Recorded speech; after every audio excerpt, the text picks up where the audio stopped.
السلام عليكم ورحمة الله وبركاته، كل اخواتي وحبايبي الغاليين. اتمنى تكونوا في اتم صحة وفي احسن حال. النهاردة ان شاء الله هنعمل معاكم وصفة جميلة جدا، زي وصفات المحلات بالظبط، زي الاكلات اللي بنشتريها من المحلات. بنص كيلو لحمة مفرومة، وكمان نص كيلو رز.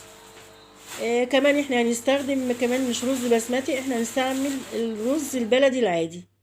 يلا بينا ندخل على الطريقة نشوف احنا عملنا الوصفة دي ازاي. بسم الله. اولا انا معايا نص كيلو لحمة مفروم فرم ناعم جدا زي ما حضراتكم شايفين كده. وبعد كده كمان معايا حبتين من البطاطس المسلوقة، ههرسها جامد جدا، انعمها. لازم تبقى ناعمة معايا زي ما حضراتكم شايفين كده.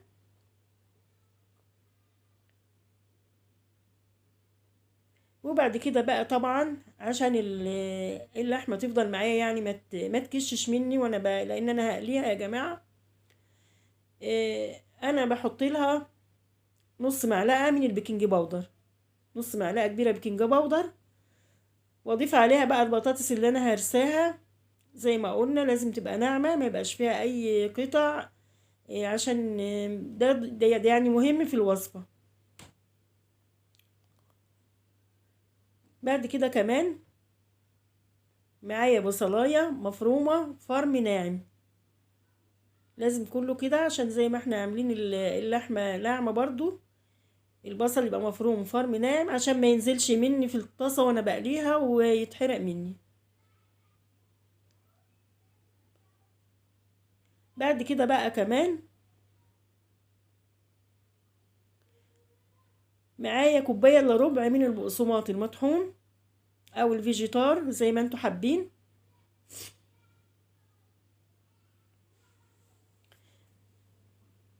وكمان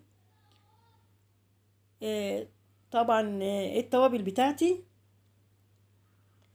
معايا معلقة من الملح ومعلقة من الفلفل الأسمر، ومعايا معلقة كبيرة برضو بابريكا، ومعلقة اللي هو 7 بهارات. بعد كده كمان هضيف معلقتين من الزيت، ده عشان يسهل معايا ان انا اعجنها. كده بقى انا هبدأ اعجن كل المكونات دي مع بعضها كده لغاية ما تتجانس مع بعضها. وزي ما حضراتكم شايفين اهو، ده كده الكفتة بعد ما عجنتها متجانسة وناعمة جدا، وكمان ما شاء الله ما بتلزقش. هبدأ كده معايا طبق بقى صغير في زيت، هبدأ ان انا اشكل الكفتة بتاعتي. يا دوب كده بدهن ايدي دهنة من الزيت، دهنة بسيطة كده، وابدأ اعملها على شكل اقراص زي ما حضراتكم شايفين كده، يعني تشبه البرجر بس ده على صغير. الحجم ده كده مناسب ليا.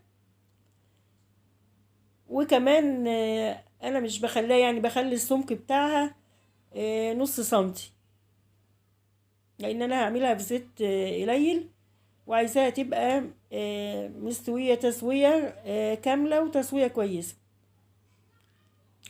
شكلت بقى الكمية، بقى حطيت كيس كده فاصل بين القطع دي ودي، وزي ما حضراتكم شايفين كده هي ما شاء الله متماسكة. يعني ممكن كمان لو حبيتي تقليها على طول عادي، لكن انا حطيتها في التلاجة حوالي نص ساعة.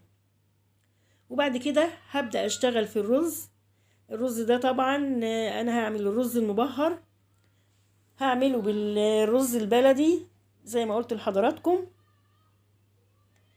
هنا بقى انا حاطه معلقتين كبار سمنه ومعلقتين زيت، ونزلت فيهم بصلايه مفرومه فرم ناعم، وهستمر اقلب في البصل لغايه ما يبدا البصل ياخد معايا اللون اللي هو الذهبي الفاتح كده. حضراتكم شايفين اللون اهو، لون ذهبي فاتح، مش عايزه اغمقه لاني لسه هضيف له حاجات تانية. في الوقت ده كده انا معايا نص معلقة من الثوم المفروم، ضفتها برضو عليه، بتدي ريحة وطعم جميل جدا للرز.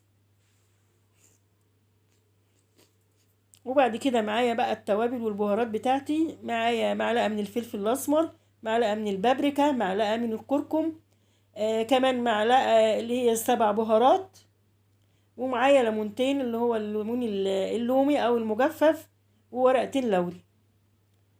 ولو عندك برضو حبهان مطحون ممكن تحطي نص معلقة. قلبت كل البهارات بقى والتوابل بتاعتي كده برضو مع البصل والثوم، وهنزل عليهم بكوبايتين من المية. انا طبعا الكمية بتاعت الرز اللي انا هستخدمها كوبايتين، يعني كوبايتين الرز ليهم كوبايتين من المية. بس يعني انا عايزة الرز مش عايزاه يبقى يعني يا دوب، انا عايزاه يا دوب يبقى متغطي بالمية بسيط كده عشان ما يعجنش مني. لو احتاج معايا مية طبعا هحط له يعني حبة بحبة كده لغاية ما التسوية بتاعته تكمل. ضفت بقى كمان معلقة من الملح، وكمان هضيف نص معلقة من السكر.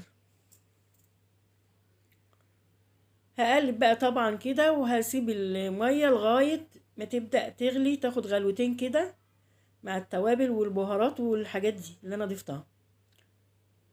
كده المية غلت معايا، نزلت كوبايتين الرز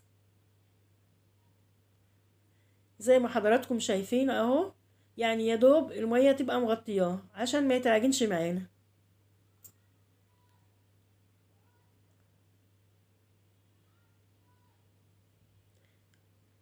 هقلب بقى الرز كويس، وهسيبه على نار عالية طبعا لغاية ما الرز يشرب المية اللي فيه.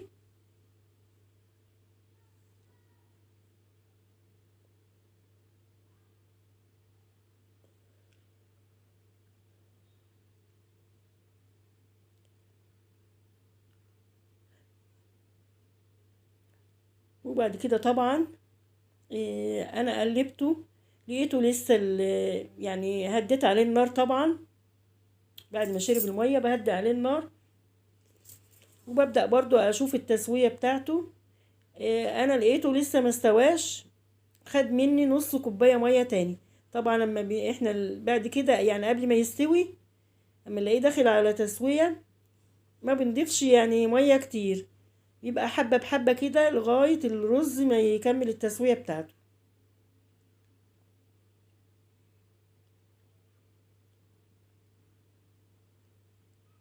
وكده ما شاء الله خلاص كده الرز داخل على سوا. كان جميل جدا والله يا جماعة. وبعدين الرز البلدي طبعا اوفر من البسمتي دلوقتي.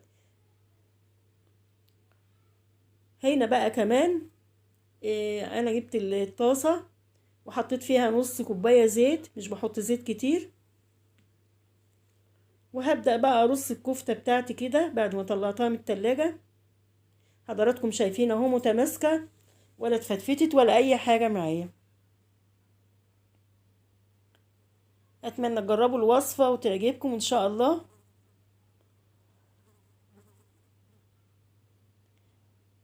ولو انتوا اول مرة تدخلوا قناتي، اتمنى تنوروني باشتراك في القناة. ولو عجبكم الفيديو لايك حلو كده. بعد كده طبعا زي ما حضراتكم شايفين انا بقلب الكفتة من هنا لهنا، طبعا ما بسيبهاش، دايما بقلبها. بعد كده خلاص الوصفة بتاعتنا كده جاهزة، حاجة بقى جميلة جدا. ألقاكم بخير إن شاء الله.